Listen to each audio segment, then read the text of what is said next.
Coming up on tonight's broadcast, a stabbing just off of campus and a former OSU student accused of scamming. Pride Week kicks off with a barbecue in the quad, and we'll have a look at your weather forecast as well as sports. All that and more right here on the Beaver News.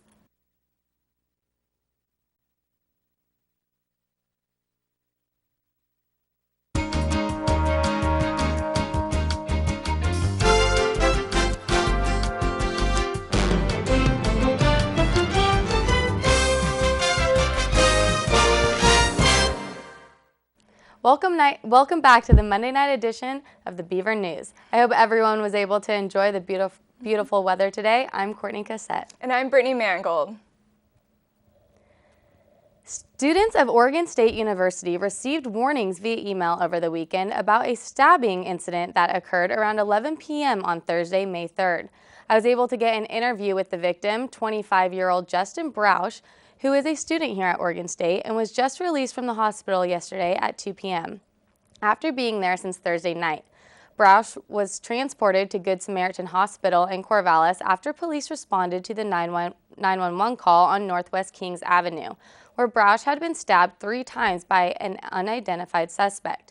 He has a 7 to 8 inch deep gash on his upper left arm, leaving him with 12 staples. However, the worst of the wounds was the 4-inch deep gash in his upper rib cage, which punctured his lung, causing his lung to collapse. After 2 hours of surgery, Broush's lung was restored, and doctors say he healed faster than anyone they have seen with these type of injuries. Broush, who served 4 years in the United States Navy, said that the cops and detectives on the case have gone above and beyond in solving this case. Although no one has been identified as a suspect yet, Broush is confident they will get to the bottom of it. When asked if this incident will affect his previous plans to go to Shasta for the annual OSU weekend, Broush replied by saying that it's going to take a lot more than 3 stab wounds to keep him away. Oregon State University passed the initiative earlier this year to ban smoking on campus, and now the Benton County Commission voted in favor to ban smoking in public areas. The ban includes not only public areas and parking lots, but also the county parks, natural areas, and campgrounds. Technically, this ban only applies to Benton County employees, which includes anyone from paid positions to volunteers. A legal ban on smoking requires a public hearing to pass the law, so as for now, the Benton County hopes their employees can set a good example and encourage the public to follow in their path. A former Oregon State student and freelance writer for ESPN is facing severe allegations of scamming people on the internet, though the biggest question seems to be just who is Sarah Jean Phillips. According to the registrar's office, Phillips attended Oregon State University from fall of 2007 to summer of 2011. She studied psychology but did not graduate. Phillips, who was implicated in scamming several people in a Deadspin.com article posted Tuesday, resides at an apartment in West Corvallis, which is also the location of the limited liability company she set up with her alleged accomplice, Nilesh Prasad. The Deadspin.com article tells a story of lies and deceit in which Phillips and Prasad used her ESPN credentials to promise money for the purchase of various popular Twitter handles and Facebook pages. Some Oregon State students told the Daily Barometer that they saw Phillips on Wednesday behind the counter of an AT&T store. An AT&T spokesperson confirmed to the Barometer Wednesday that Phillips does indeed work at the Corvallis location. Though they attempted to contact her, as of today, Phillips has not spoken to the Daily Barometer. We will continue to cover this story as more information becomes available. I cannot believe that she was able to scam so many people while working for ESPN without anyone noticing. No, it's crazy that something like that would happen in a town that I would consider, is so small, it's not even on the map almost. Yeah, it's crazy. And yesterday kicked off the beginning of Pride Week, aimed to create awareness, diversity here on campus. There are over 25 different events throughout the week to appeal to a range of interests. An annual event known for selling out tickets is the Drag Show, Friday at 8 p.m. in the MU Ballroom. For a list of the Pride Week events, go to OSU's website and search the term OSU Pride 2012. Come out and join folks of Oregon State as they partner with the Oregon Humane Society at the 2012 Doggy Dash on Saturday, May 12th at Waterfront Park in downtown Portland. Be sure to check out the photo booth at the Doggy Dash where you can enter the OSU photo contest. In addition, there are 3 levels of walk, runs, and a park full of dog events, music, food, and more fun. The registration fee is $30 per person, but if you register with the code Oregon State 2012, you can save $5.25. The registration fee includes a Doggy Dash t-shirt, a pancake breakfast on the day of the event, and a goodie bag full of treats. By 2025, there will be 9 billion people on the planet, and Oregon State is involved in finding ways to increase food production on less land over the next 40 years. This according to the OSU College of Agricultural Sciences.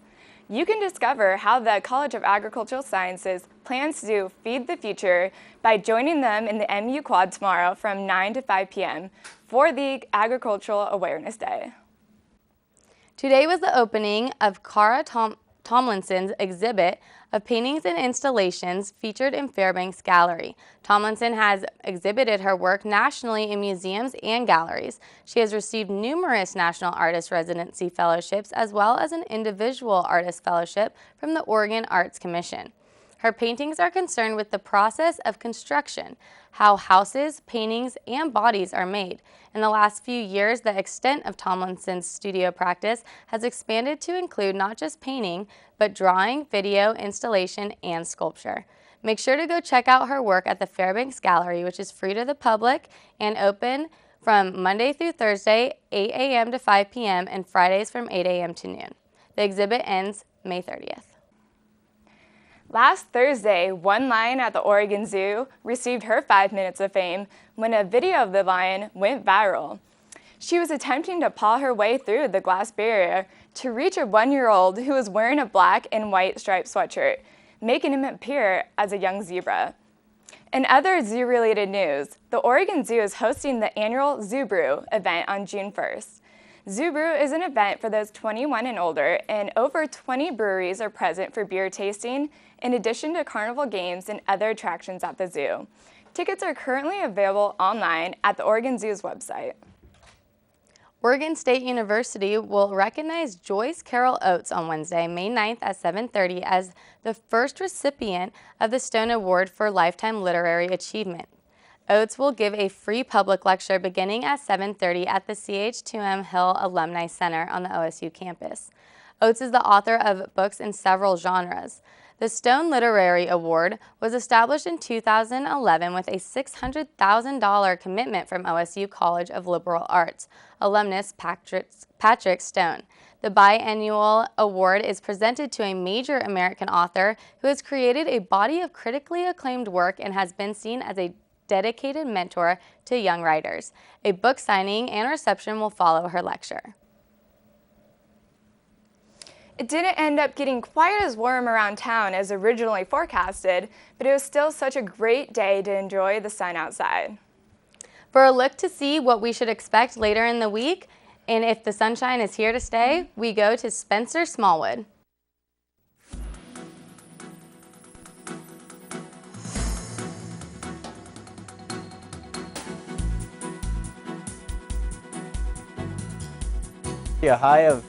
A low of 46 degrees. Tuesday, we have more sunshine with a high of 72 and a low of 39 at night. Wednesday, the sun continues with a high of 61 with a low of 36 at night. Thursday, more sunshine with a high of 66 and a low of 43 degrees. And finally on Friday, 75 degrees with a low of 45 degrees at night. This has been your 5-day forecast for the evening. Back to you guys in the studio. Thank you, Spencer. It looks like spring term is finally starting to look and feel like spring. As you are probably aware of, this past weekend was Moms and Families Weekend at OSU, and one of the weekend's biggest events was the All-University Sing. The theme for this year's event was Disney movies, and performing from the Beauty and the Beast, Kappa Kappa Gamma and Theta Chi were able to take home this year's top spot. Also receiving top honors were Alpha Phi and Lambda Chi Alpha, performing songs from Hercules and Delta Gamma and Phi Delta Theta with music from The Little Mermaid. congratulations to all who participated. And if you notice a few extra dogs, cats, and feathered animals here on campus on Saturday, it was all part of the OSU's Veterinary Medicine's annual Pet Day. Reporter Brenda Ivy was able to go check it out and has the story from Magruder Hall. We're out here at OSU's 25th Annual Pet Day this afternoon. There's a lot going on, as you can see. We've got our furry friend Jack here. Not even the gray clouds could keep people from coming out here. Dogs, and more dogs dominated the campus for Pet Day. There was music, food, and even a quick bath for some lucky pooches. From frisky friends to ones that can make you squirm, to even a few unsuspecting tricksters, there were plenty of pets of all kinds on campus. Many of the booths were giving away free goodies and information on how to care for your pets. Talk to people about issues in pets, preventative care, and the importance of that in pets and everything. So that's kind of one of our big drives here and stuff. And so we've obviously got things here that we pass out to people that kind of spreads the word on that, get some information out of there. The event lets visitors take a look at the veterinarian science program, with tours of the hospital, classrooms, and getting to know some of the regular members of the program. Even the animals had something to say about Pet Day.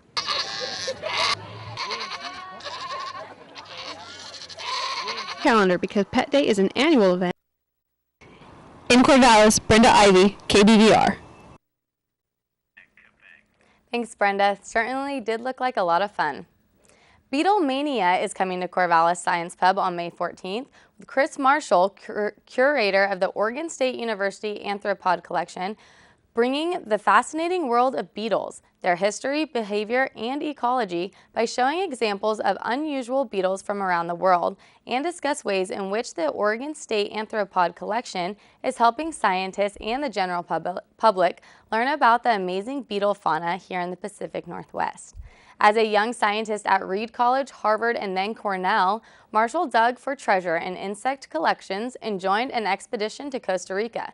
Today, Marshall manages a collection of more than 3 million insects, the world's largest repository of bugs native to the Pacific Northwest. Corvallis Science Pub will begin at 6 p.m. on May 14th at the Old World Deli and is free to the public. We now go to reporter Joe Hedberg for a look at sports. Thanks, Courtney. Hello, Corvallis, and welcome to your Monday edition of sports with yours truly. It was a wild weekend for the Oregon State men's baseball team, who escaped the series with a 2-1 lead over Stanford this weekend. Yesterday's 5-4 win came on the single of Ryan Dunn at the bottom of the 10th. Oregon State led the game 4-2 going in the top of the 9th, but Stanford rallied and the Beavers were able to put away the game in the bottom of the 10th. Good job, fellas. The Oregon State Athletic website reports that their next series is against the Ducks, starting this Tuesday in Eugene. Go Beavers! Good news and bad news on Oregon State women's softball team. The Beavers held number 1 Cal Bears offensively and earned runs, but unfortunately they were swept in their series. Oregon State put the ball in play more effectively than its opponent, out-hitting Cal 4-3, but had difficulty taking advantage of those base runners. OSU scored its run in the 7th inning on an RBI single from Elizabeth Santana, but by that point, the Bears' Lindsey Zingert had already hit a 2-run home run to give their team the 4-run lead. In Stanley Cup playoffs semifinals update, the Los Angeles Kings have swept the St. Louis Blues yesterday by a score of 3-1. SportsIllustrated.com is reporting that the Kings are the first number 8 seed team to beat both the number 1 seed and number 2 seed in the same postseason. This is the Kings' first Western Conference final berth since 1992-1993 season, when Wayne Gretzky and Luc Robitaille played together. And that's your sports. Back to you in the studio. Well, that's all the news we have for you tonight, but be sure to come back to KBVR tomorrow night for more news that matters in your life. Good evening, or have a good evening, everyone, and good luck with midterms.